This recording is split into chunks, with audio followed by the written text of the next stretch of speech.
you remember that budget speech that we postponed just a few minutes before it was supposed to start? Yay! Like a deputy order, that day has finally come. No, that train is never late. And we are here today, and I know this is a day of a headache for Minister GODONGWANA, as I purposely chose that image of him with his hand on the forehead. I know that he's been having a headache pushing towards this day, and I know that today is going to have a headache that is going to be seen by everyone. So guys, good morning, and welcome to South Africa Lately, a channel that discusses South African trendy news. We do, however, grab here and there from international news when it is trending enough to be brought here. So I want to share with you the video clips of various political parties saying we will not support any form of VAT increases. So it is yet to be discovered what that speech contains. And me, I suspect that there will be VAT increase, but maybe at a very lower percentage than the one that was first proposed. So I don't know. The political parties know what is going to happen today. It is only us that don't have a clue. So let us wait and see what is going to happen today. Okay, guys, with that said, I am saying, let us hope for the best out of today, because we don't want a speech that will result into South Africa being in a chaos, protests everywhere. We are going through the most already. We don't need any other added stress. So I'll leave you watching these video clips, and then I'll come right at the end with my closing commentary. Yeah, and I mean, I think post that we then go into what would be, in my view, some of the legal and constitutional crisis spaces we'd never thought we'd go into. The immediate proposal, it does make provisions as to how much spending can happen. So 45% of departmental spending can then occur until it becomes the law. But then there needs to be a process upon which this engagement can take place. I would hope that as a country would never get there, because we're dealing with a crisis genuinely of unemployment, genuinely of a lack of growth. But if that were to happen, and we can begin to have that conversation in the second half of the year rather than in this first half, I do believe that we will be able to find a workable way forward and achieve a budget that is voted upon, that relies on the constitutional provisions, and then we can go from there. So I'm confident of that score, but it will take a very significant process for us to get to the place you are describing, where effectively there aren't enough votes to carry the budget through. Yeah. Let's then deal with what we have said earlier as we were introducing this particular discussion. You have decried the lack of involvement or consultation in the budget build-up process. The finance minister, very clear that the budget, by its very nature, carries very sensitive information and at times market-sensitive information. How much access there needs to be, or how much consultation must the finance minister conduct before he gets to what he's going to do tomorrow? Well, I think it's not for me to make that suggestion to the finance minister. It's the intergovernmental fiscal framework, which is the law that governs this type of consultation. One of the institutions is the FFC, which is the Finance and Fiscal Commission, which the minister is enjoined to consult. It is in the act, it is in the law. And furthermore, when it comes to post the tabling exercise, South Africans have a voice. You and I can make input into that budget in the way that the law capacitates us to do. It's in the Money Bills Act. So in many ways, I think we mustn't feel like the minister would be doing anyone a favor. He or she would merely be complying with the law. That is on the first instance. The second is that as it comes to the politics of the GNU on one end, I think that is a fairly different process in terms of what needs to be engaged on that score. I am sympathetic to the minister that the figures and all of that become tricky. But here is what the opportunity looks like post the tabling of the budget. Here are the two fundamental choices we have to make. The first is whether we increase VAT by 2%, or in essence, we scrap the SRD grant. would it not give political parties an opportunity to vote as to how they express their choices, so that when it comes back to the electorate, South Africans will know which parties were pro the increasing of the VAT or pro the decreasing of or the reduction of the SRD? Because these matters are where we are as a country. We have to make tough choices. We have to fund for infrastructure. And what my job is, as the Appropriations Committee, is to identify all of the work that happens in wasteful, fruitless expenditure, or expenditure that doesn't lead itself to growth, or expenditure that, in my view, is at odds with where the priority areas are, and give Parliament the right for them to express a choice in those areas. And I think that is what it is to be able to build an efficient government. The choices we have to make now are not on the income side. Yeah. They are genuinely on the expenditure side, what gets cut. And I think political parties in Parliament must be given the right to give expression to those choices. As the African National Congress, we are confident that there will be a presentation of the budget tomorrow. And we are hopeful that parties that are in government and those that are not in government will undertake a participation in the processes of the budget. Remember, tomorrow it is an executive authority in a form of the Minister of Finance who will then present the budget, and thereafter the budget will be referred to respective committees of Parliament and thereafter adopted. As the ANC, we believe that the budget should be informed by the priorities that have been adopted by this seventh administration. Those priorities include economic growth and job creation.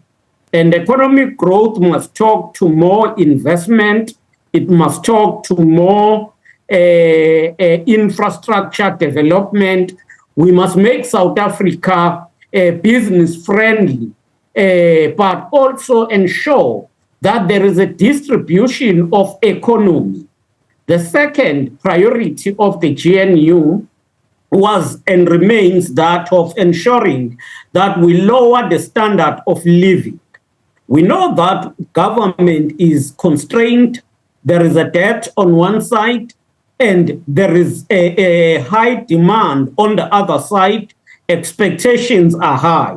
And therefore, the government must balance the two. How we manage the debt, but how do we ensure that we invest in the economy, in the infrastructure, but we further address the cost of living and cushion the poor. You will know that South Africa is recognized worldwide for its social net. And I believe that is what we expect. Okay. The third priority, which is the last priority of the GNU, is that of ensuring that there is strong government in the country that fights corruption, that saves communities. So a developmental state of some sort that fight corruption but provide services to communities. Whether you are talking of teachers, you are talking of nurses and doctors, and whether you are talking of police and the army, all of those should be catered for.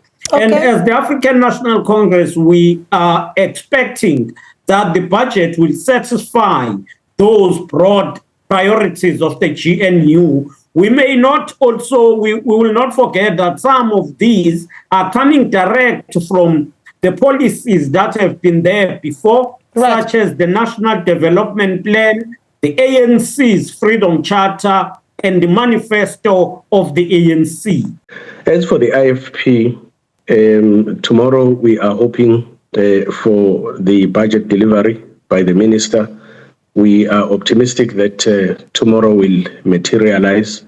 But on the issue of VAT hike, we do not support any form of VAT hike. Perhaps let me start by emphasizing the point that our people are still experiencing and struggling with high cost of food, people are struggling with high cost of fuel and basic services. So if you were to agree to any form of VAT hike without addressing these challenges that our people are facing out there, that would be totally unfair because we all know that our people are looking up to government to come up with some form of economic relief, reduce the cost of living. Now, at the point when they are expecting that to happen, and the response is a VAT hike, I think that would be tragic for our people at home.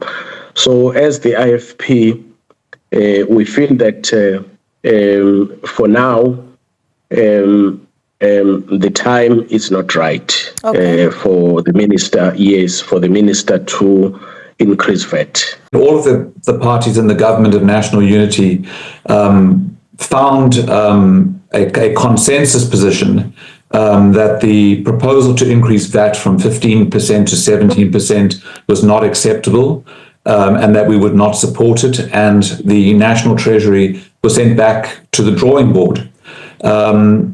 We then made proposals to National Treasury and to the Minister of Finance as to how we could achieve the revenue that is needed to support the budget proposals that were set out in the speech that wasn't delivered without cutting those programs and projects.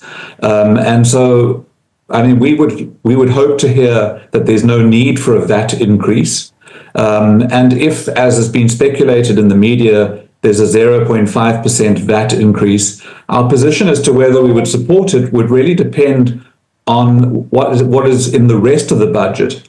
Because if we protect things like the social relief of distress grant, the increases in social grants that were proposed, the increase to education to save teacher jobs, the funding of an improved signalling system for rail commuters, if those projects that need funding are protected, and we need to consider a small VAT increase of 0.5%, then we may well support a small VAT increase, even though we've proposed other options for finding additional revenue. Those other options may not be able to be implemented in the current tax year. We are already in the new tax year. So those proposals that we made for finding that revenue in things like reducing the cap or the threshold for retirement contribution deductions, if they cannot be implemented immediately, then we need to see them implemented in the next financial year, and that government engages with the parties in the government of national unity to design a budget that we can all get behind. So when the budget was pulled, I think it was 3 weeks ago, I actually said in Parliament that the GNU is a farce, and it is a farce. I mean, if you hear the people talking tonight, it's an absolute farce. You know, if I was, you know, one of the people, you know, living on the SRD grant to say, what is that the future actually holding? You know, it's a complete farce, you know, and the people on the SRD grant, they don't want a grant, they want a job. You know, Martin Luther King talks about unemployment as being psychological murder. You know, 10 million people in our country are being psychologically murdered, and the DA are part of the GNU, and they're saying, well, you know, economic growth, where is the economic growth? So it's fundamental that we get the economic growth. But also when we come back to the SRD grant, it's also important to note, like, there's corruption that's happening in the hospitals, and because of that, people aren't getting proper treatment. There's corruption and incompetence and wastage happening in the schools, and because of that, people aren't getting properly educated. There's corruption and wastage in the police services, so people aren't getting properly protected. So the SRD grant is one aspect, but there's many other aspects that communities are looked after, and because of the wastage and corruption that's happening, they've been deprived of those services. So it's critical that we get that right. You know, when people go to a public hospital, they must get treated well. When people go to a police station, they must get treated well. When people go to a school, they must get taught well. And it's not because there's a lack of money. I think that's the key thing. It's just that there's just too much corruption and wastage, and that needs to stop, and it needs to stop now. As South Africans, we must draw a line and say we're over this. We must get on top of it. Let's start with the heart of the problem, VAT. The Democratic Alliance's position as far as that is concerned has not changed. We will not accept any increase on VAT. A 0% increase on VAT is what South Africans need, and it is what the Democratic Alliance will continue to advocate for. And the reason why we're we're not shaking or moving from that position is because, Osnaledi, we have a cost of living crisis in South Africa. South Africans already are battling to put food on the table for themselves and their families. South Africans are barely able to make ends meet. We can't afford basic essentials. We cannot afford toiletries. We cannot afford transport. And so we can't expect the same South African Republic that has majority of its people unemployed and living in poverty to now all of a sudden cough up an additional 2% for VAT to pay for basic living. That is cruel. It does not speak to the lived realities and the responsiveness that is supposed to be centered on care that government is supposed to have. And as the Democratic Alliance, we are still saying we do not want a VAT increase. It's not going to work. South Africans deserve better. And there are ways to do this. For example, you'd remember that in the past, we've given a 6-prong plan on how to restructure the budget to get us to free the money that we need that we would have ordinarily gotten from the 2% VAT increase. And there are 4 things out of one theme that is, and I'm going to read it out for you, cutting unnecessary government expenditure. There are 4 things that could easily be done to free out about 60 billion rands without cutting essential services and without taxing South Africans.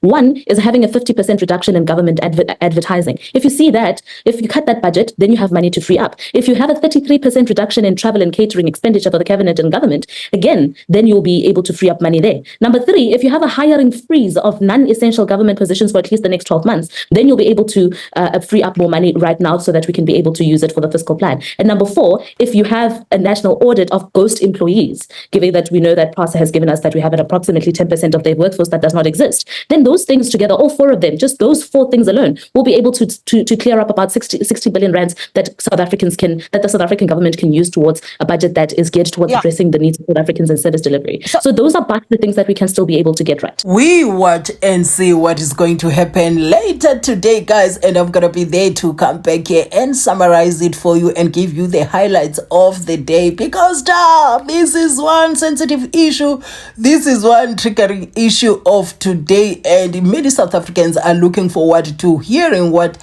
the minister is going to put on the table, whether to react calmly or to react and take to the streets. So guys, if you watched up to here, thank you for watching my videos. This is South Africa Lately, a channel that discusses South African trending news. We do, however, grab here and there from international news when it is trending enough to be brought here. And if you have time and you are on Wi-Fi, the next time you bump into my videos, kindly watch my ads in full. It really goes a long way.